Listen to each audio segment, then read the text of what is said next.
आज का हमारा चैप्टर है electric current. The flow of electrons in any material is termed as an electric current. तो जो भी हम लोग अप्लायंसेस अभी यूज़ कर रहे हैं, इसके पीछे इलेक्ट्रिक करंट होता है। Electric current is one kind of power. तो इलेक्ट्रिक करंट है क्या? तो वो और कुछ नहीं, इलेक्ट्रॉन्स का फ्लो ही है। जैसे कि यहाँ पर दिखा है, इलेक्ट्रॉन्स का flow right hand side direction में फ्लो हो रहा है। So because of flow of electrons, we get electric current, right? Now good conductors of electricity, right? The material which allow the current to pass through them, मतलब कि जो भी material अपने आप में से करंट को फ्लो होने देता है वो गुड कंडक्टर्स है। जैसे कि कॉपर, एल्यूमिनियम, लगभग सारे मेटल्स अपने आप में से करंट को पास होने देते हैं। So these are good conductors of electricity. जैसे कि यहाँ पर कॉपर दिखाया है, राइट? एल्यूमिनियम की एक शीट है, तो they are good conductors. Now poor conductors, मतलब कि जो भी मटेरियल अपने आप में से करंट को पास नहीं होने दे रहा है, these are poor conductors. They are also called insulators. Poor conductor, bad conductor, insulator, आप कुछ भी कह सकते हो। For example glass, plastic, wood, cotton, इन सभी में से करंट कभी भी पास नहीं हो सकता। टेस्टर, टेस्टर क्या है? तो device to test if a particular material allows electric current to pass through it और नॉट। तो टेस्टर से हमें पता चलता है कि कोई भी करंट, मतलब कि कोई भी मटेरियल में से इलेक्ट्रिक करंट पास हो रहा है कि नहीं। तो जैसे कि गुड कंडक्टर, तो क्या होगा कि ये एक मेटल होती है और टेस्टर का हैंडल तो इंसुलेटर होता है। तो जब कभी भी सर्किट मेटल से कनेक्टेड है तब यहाँ पर बल्ब ग्लो करेगा। बट जब कभी भी हम लोग उस वायर को टेस्टर के हैंडल से कनेक्ट करते हैं जो कि इंसुलेटर है, तब बल्ब ग्लो नहीं करेगा। तो आपने देखा होगा कि टेस्टर में एक बल्ब होता है। तो जैसे ही हम लोग इसको अगर किसी कंडक्टिंग मटेरियल जिसमें से इलेक्ट्रिक करंट पास हो रहा है उसको टच करवाएंगे तो तुरंत तुरंत ही इसका जो बल्ब है वो ग्लो करेगा, जिससे हमें पता चलेगा कि हाँ, इसमें से करंट पास हो रहा है। तो ज़्यादातर ये चीज़ इलेक्ट्रिशियंस यूज़ करते हैं to check whether the current is flowing through that material और not. Then conductivity in liquids. तो अब हमें चेक करना है कि कौन से लिक्विड कंडक्टिंग मटेरियल है, क्योंकि सारे लिक्विड तो कंडक्टिंग मटेरियल्स नहीं होते हैं, कुछ नॉन कंडक्टिंग भी होते हैं, राइट? तो tester can be use to check if a liquid is conductor और नॉट कंडक्टर। तो to check the liquid, here we connect two wires and we put these wires into that beaker। अब हमने beaker के अंदर lemon juice भर दिया है और सर्किट को यहाँ से एक बैटरी के साथ कनेक्ट कर दिया और दूसरे एंड को बल्ब के साथ। तो सर्किट यहाँ से रेडी हो गई। ये बैटरी है और ये बल्ब है। तो जब कभी भी करंट फ्लो होगा और ये बल्ब ग्लो करेगा, इसका मतलब कि हमने जो लेमन जूस अंदर रखा है वो कंडक्टर है, क्योंकि उसमें से करंट पास होकर फिर बल्ब में से पास होगा। तो तब अगर वो बल्ब ग्लो करेगा तो वो कंडक्टर है। तो लेमन जूस यहाँ पर हमारा कंडक्टर है। हम कोई भी लिक्विड यहाँ पर यूज़ कर सकते हैं अपने हिसाब से, जैसे कि विनेगार है, नॉर्मल पानी है, ऑयल है, घी है, राइट? तो सब में यहाँ पर बल्ब ग्लो नहीं करेगा। जैसे कि ऑयल है, राइट? तो ऑयल नॉन कंडक्टर होगा तो वहाँ पर बल्ब ग्लो नहीं होगा। Now heating effect of current. The heating effect of current is responsible for the glowing of the bulb. क्योंकि बल्ब ग्लो करेगा, थोड़े देर बाद वो बल्ब की जो ग्लास सरफेस है वो गर्म हो जाती है। तो to test whether substance is conducting और not using heating effect. So जब कभी भी बल्ब में से करंट पास होता है, फिलामेंट गर्म होगी क्योंकि हाई टेम्परेचर वहाँ पर प्रोड्यूस होगा, राइट? तो इसके रिजल्ट के हिसाब से बल्ब ग्लो करेगा। करंट अगर कम है तो फिलामेंट गर्म नहीं होगी, तो वहाँ पर हाई टेम्परेचर, राइट? तो हाई टेम्परेचर हमें नहीं मिलेगा उतना, क्योंकि करंट कम है। करंट कम है तो हीटिंग कम होगी, हाई टेम्परेचर नहीं मिलेगा तो बल्ब विल नॉट ग्लो। तो यहाँ पर मेनली बल्ब जो है वो करंट और उस करंट से मिलने वाली हीट से ग्लो करता है। नाउ एलईडी का फुल फॉर्म है light emitting diodes. So LED can be used to detect weak currents since their filament does not require much temperature to glow। क्योंकि LED easily ऑन हो जाती है, उसके लिए उसको टेम्परेचर नहीं चाहिए। Again they have two terminals called anode and cathode.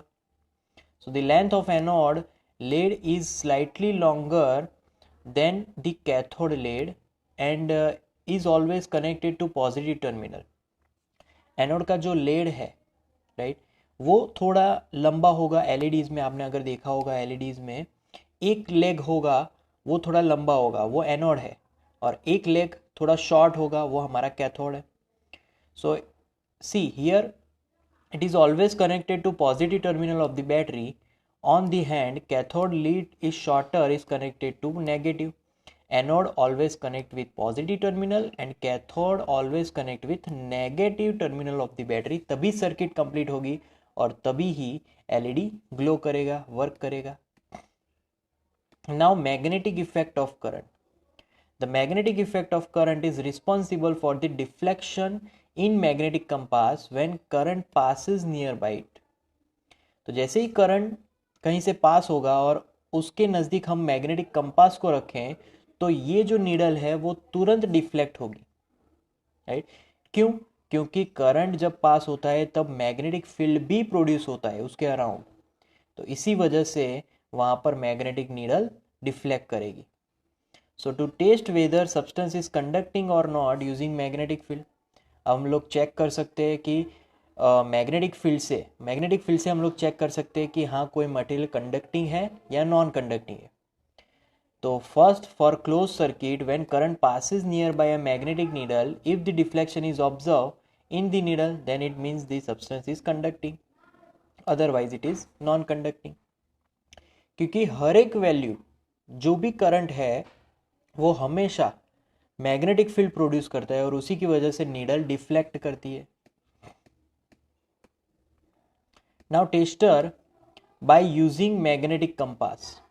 So take a tray from inside a blank match box, wrap electric wire a few times around the tray, right. तो थोड़े वायर्स हमें ऐसे wind कर देने उस match box के around.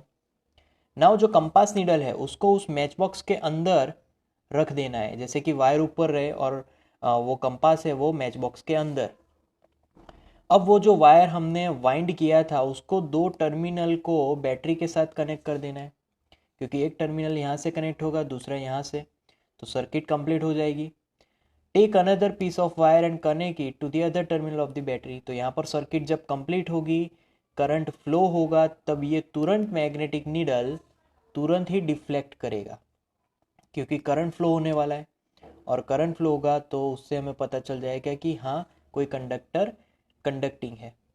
तो यहाँ पर हमें कोई मटेरियल रखना है जिसको हमें टेस्ट करना है कि वो मटेरियल करंट को पास होने दे रहा है कि नहीं होने दे रहा है। जैसे कि यहाँ पर मैं वो लेमन जूस वाला एग्जांपल रख दूँ, तो लेमन जूस में से तो करंट फ्लो होगा तो यहाँ पर नीडल डिफ्लेक्ट होगी, तो इससे हमें पता चलता है कि लेमन जूस कंडक्टिंग मटेरियल है। बट उसके ऑपोजिट अगर मैं यहाँ पर बटर रख दूँ और फिर सर्किट को कंप्लीट करूँ तो यहाँ पर कोई डिफ्लेक्शन नहीं होने वाला है, जिससे हमें पता चलेगा कि butter is a non conducting material, right. Now tap water. The water obtained from various sources like rivers, wells, taps, etc. is not its purest form, क्योंकि उसमें अभी सारे मिनरल्स होते हैं, कुछ इम्प्योरिटीज़ भी होती है। तो इम्प्योरिटीज़ अंदर पहले से ही होती है, नेचुरली इम्प्योरिटीज़ आती है। तो वो इम्प्योरिटीज़ कैसी होती है? सॉल्ट्स के फॉर्म में होती है। So as a result this salts tap water becomes good conductor of electricity, क्योंकि सॉल्ट मतलब NaCl, we know that Na plus Cl minus, तो दोनों आयंस है, पॉजिटिव नेगेटिव, और जब कहीं पर भी आयंस होते हैं तो उसकी वजह से वो कंडक्टिंग मटेरियल बन जाता है। तो यहाँ पर नॉर्मल वाटर एक गुड कंडक्टर है इलेक्ट्रिसिटी का। Then distil water. अब डिस्टिल वाटर एक प्योरेस्ट फॉर्म है, प्योरेस्ट फॉर्म मतलब अंदर कोई सॉल्ट नहीं है, कोई इम्प्योरिटीज़ नहीं है। तो इम्प्योरिटीज़ नहीं है मतलब कि कंडक्टर जिससे बनने वाला था डिस्टिल वाटर वही नहीं है, उसका रीज़न ही नहीं है, तो फिर वो पुअर कंडक्टर हो जाएगा, कोई आयंस न होने की वजह से, कोई NaCl नहीं है अंदर। तो ये जो डिस्टिल वाटर है वो पुअर कंडक्टर ऑफ इलेक्ट्रिसिटी हो जाएगा, right. So we can also check this water whether it is conducting or non-conducting by that magnetic tester. Earlier we discussed that. Now electrodes. So these are conducting materials through which current enters or leaves a substance. जो भी हम लोग beaker में रख रहे थे, ऐसे दो वायर्स और एक बीकर था, राइट। तो इसको हम लोग जो दो वायर्स होते थे और ऊपर सर्किट कंप्लीट होती थी, तो यहाँ पर बल्ब भी रखा हुआ था पहले, राइट। तो ये जो सर्किट कंप्लीट की हमने, और तो जो दो वायर्स हमने रखे थे, राइट, इन दोनों को हम लोग इलेक्ट्रोड्स बोलते हैं, जिससे करंट अंदर एंटर होता है और एग्जिट होती है। तो इलेक्ट्रोड्स दो प्रकार के होते हैं basically. Positive electrode, it is electrode which is connected to positive terminal of the battery and it is known as anode। और नेगेटिव इलेक्ट्रोड कि जिसमें नेगेटिव टर्मिनल बैटरी की कनेक्ट होगी और उसको हम लोग कैथोड बोलते हैं। सो एनोड कैथोड, यही इलेक्ट्रोड्स का नाम है। Formation of gas bubbles, gas bubble कैसे बनती है? तो एक एक्सपेरिमेंट किया था कि जिसमें पानी का जो बबल होता है, पानी में हमें पता है कि ऑक्सीजन और हाइड्रोजन होते हैं, तो oxygen bubbles will be present on positive electrode and hydrogen bubble on negative electrode. तो सिंपल पानी का यहाँ पर एक्सपेरिमेंट किया, उसमें से करंट पास करवाया। तो जब ऑक्सीजन जो बबल्स क्रिएट होते हैं वो पॉजिटिव इलेक्ट्रोड के पास होते हैं और हाइड्रोजन बबल वो नेगेटिव इलेक्ट्रोड के पास होते हैं, मतलब कि oxygen with anode and hydrogen with cathode. So ये जो करंट प्रोड्यूस होता है कोई भी सॉल्यूशन में, it causes chemical reaction and that's why bubble of a gas may be formed on the electrodes. तो आपने देखा होगा, कभी ये एक्सपेरिमेंट किया होगा, तो इलेक्ट्रोड्स के आसपास छोटे छोटे छोटे बबल्स क्रिएट हो जाते हैं। तो these bubbles are creating according to their charges. See here, carbon rod we have, both carbon rods are there, metal caps are there, और ये पानी है। तो एक electrode as a positive behave करेगा और एक electrode as a negative behave करेगा, right. So deposit of metals may be visible on the electrodes. The colour of solution might change, क्योंकि वहाँ पर केमिकल चेंजेस भी आने वाले हैं। Now electroplating. इलेक्ट्रोप्लेटिंग एक टर्म है जिसमें हम एक मेटल पे दूसरी मेटल की कोटिंग करेंगे। So the process using layer of some metal is deposited on another material by using electricity is known as electroplating। तो यहाँ पर इलेक्ट्रिसिटी का यूज करके एक मेटल पे दूसरे मेटल की लेयरिंग करने वाले हैं। ये हम लोग बहुत बार करते हैं जब ऑर्नामेंट्स की बात आती है। सो यहाँ पर एक एग्जांपल दिया है कैसे करेंगे। So we need to take copper sulphate and 2 copper plates of same size, जैसे कि यहाँ पर लिया है। 250 ml डिस्टिल वाटर लेना है, क्लीन और ड्राई बीकर। अब उसके अंदर जो सॉल्यूशन है उसके अंदर कॉपर सल्फेट अंदर डालना है। सो अंदर थोड़े थोड़े से ड्रॉप्स हमें सल्फ्यूरिक एसिड भी ऐड करना है। तो ये जो dilute sulphuric acid copper sulphate के सॉल्यूशन में हमने ऐड किया, तो connect copper plates to the terminals of battery and immerse them in copper sulphate solution. तो तब क्या होता है, अब ये हमें मालूम पड़ेगा। तो तब यहाँ पर सॉल्यूशन सेपरेट हो जाएंगे, कॉपर और सल्फेट। तो separated free copper of solution will get deposited on negative electron. Copper तो चला गया नेगेटिव इलेक्ट्रोड के पास एंड सेम अमाउंट ऑफ जो कॉपर है वो डिजॉल्व होगा सॉल्यूशन में, राइट।